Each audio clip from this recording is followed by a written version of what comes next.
Boom. Ugh. Ugh, the coffee ain't making me hurry up more, but when last we saw us, we was rushing to put this air scoop glue together because I was running out of time, and now we are on the third episode. And already we have a part glued together. And I'm not wearing my glasses, so I can't tell. Okay, now I can see. Yeah, that's going to be good enough. Because these old kits, you're going to have to sand them regardless. There is no way on these older kits that you can put them together with seamless joins. But that's okay. Because I found with the newer kits, with the close tolerance assembly, in an attempt to get seamless joints, you can really screw those up. And then you got to do even more work to fix them. Here's these. Of course, I'm not reading the directions. I don't think I have to. Let's test fit. This is the tire back, and it goes right here. There. There you go. I don't know why. Well, that was the molding technology back then. They couldn't mold a solid, or they didn't want to mold. Oh, the floor monster, no! God damn it. Woo! They're trying to save plastic, and this is the only way they could figure it out. But that's all right, because then I'm just going to put some glue on there. Hey, this is... Maybe I'll get... Huh? Come on now!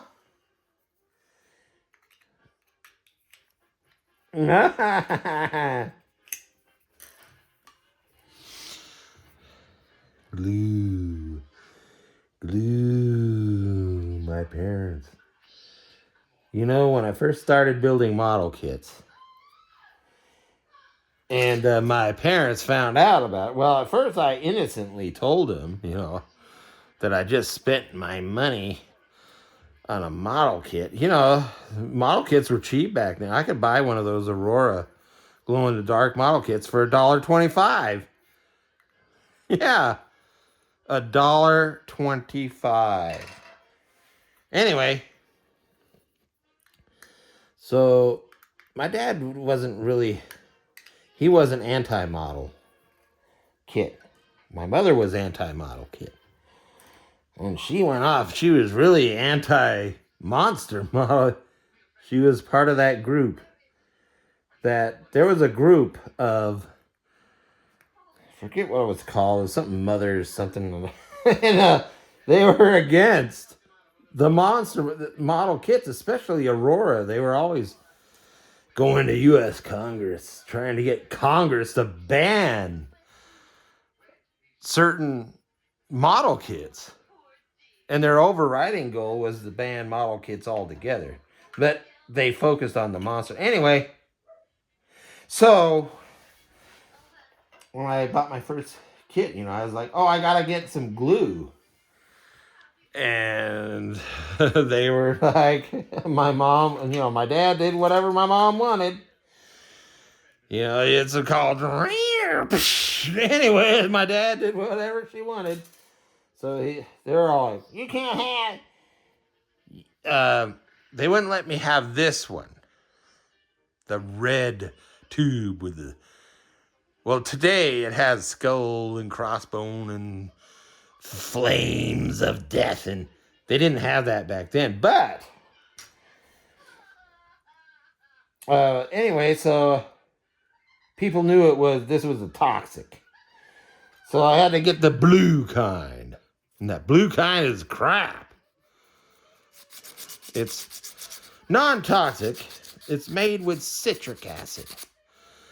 And nobody told me how to. You have to properly prepare the part, which is basically sand the mating parts, lines, or wherever, and then you had to use a lot more of that glue than the toxic glue.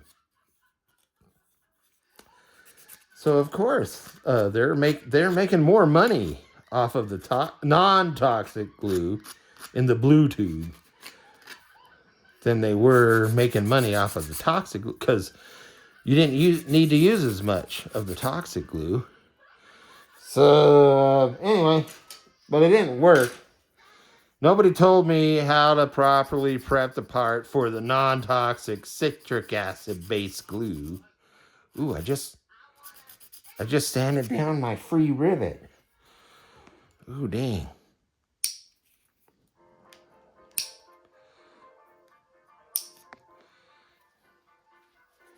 Anyway, so the first kit I built using that blue non-toxic glue, guess what happened?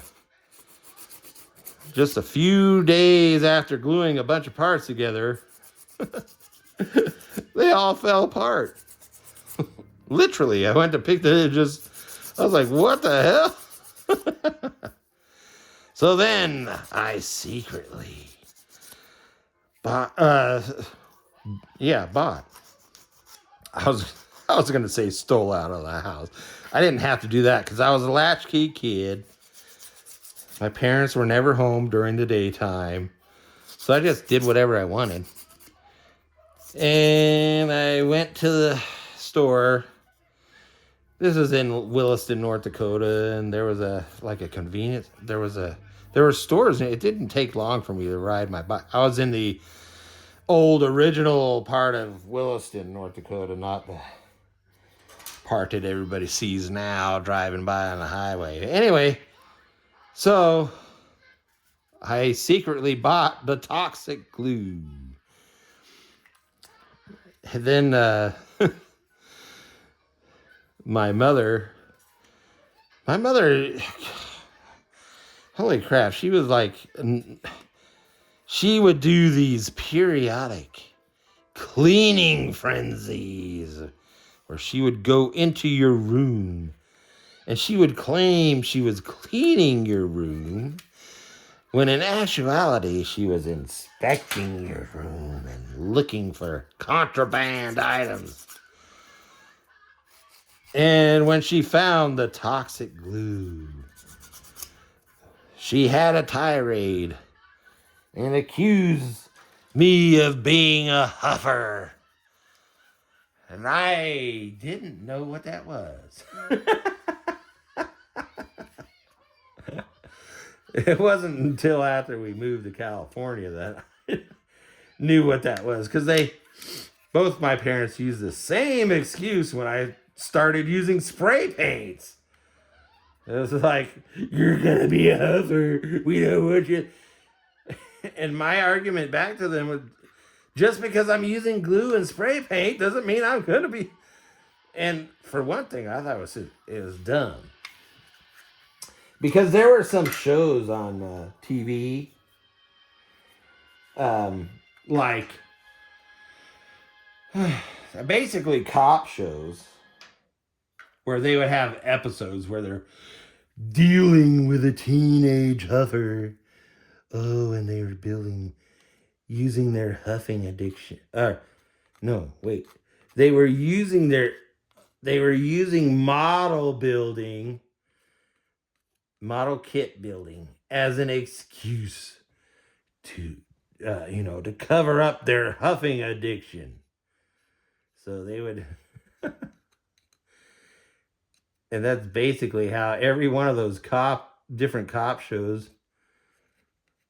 And this is how I realized there was some kind of cabal propaganda of somebody, probably the FCC, and the FCC went to the all these TV studios making cop shows, and they said they're having a problem with an epidemic of huffing. The teenagers are killing themselves by sniffing glue and paint, destroying their brain cells and whatever. So they made all the different studios that were making cop shows felt obliged. You know, it was kind of insinuated. The government would greatly appreciate it if you see now. If you get too much glue coming out, all you do is rub it on these old kits. Just rub, and that helps. So you don't need putty. See, when I read in the magazine back in the 70s, I would read, "Oh, I have to use putty to fill the seam," and I was like, I never use putty. I don't need putty, because here's what you do: you squish the glue out. Remember, the kits weren't close tolerance kits back then; they were loose tolerance, loose fits, and so you just squish the glue, put enough glue on it. The instructions always said, use the glue sparingly. I was like, bull crap, because then you have a big gap. So I put it on thick, and then you can swipe the glue down along the joint. And here we go again. Talking about drugs. You just can't get away from it, can you? This leg went together better.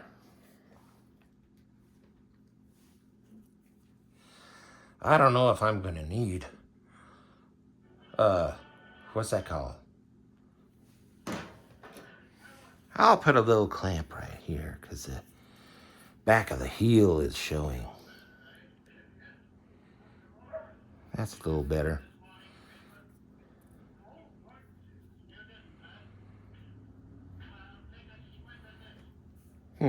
I think I'm going to put a clamp on here.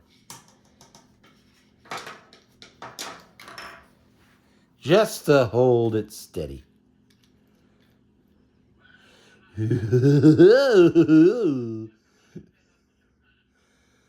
people are perverted. Whoever designed these kits. And if my mother would be having a fit right now, she'd be like, "Hey, you're gonna grow up to be a..." What was some... Anyway. Yeah, she said that I would grow up to be... Regarding my monster model kit, she said I would grow up to be a devil worshiper. And regarding my military kits and my, I'd get Sergeant Rock and Sergeant Fury and the Haunted Tank comic books. She said I would grow up to be a murderer. Oh yeah, I also got the creepy comic, the comic books that were Twilight Zone-y, but a lot more gory than Twilight Zone, like zombies and stuff. Just I would be a devil worshiper and a murderer and end up in prison for life. Well, glad to say I proved her wrong. Although I was in the military with 4 combat MOSs, so maybe... No, that ain't it. I always liked the military. Ever since that was my first memory, was seeing the U.S. Army tanks rolling through our little German farm town of Butat in Bayern back in the late 1960s. Anyway, looks like my time's up.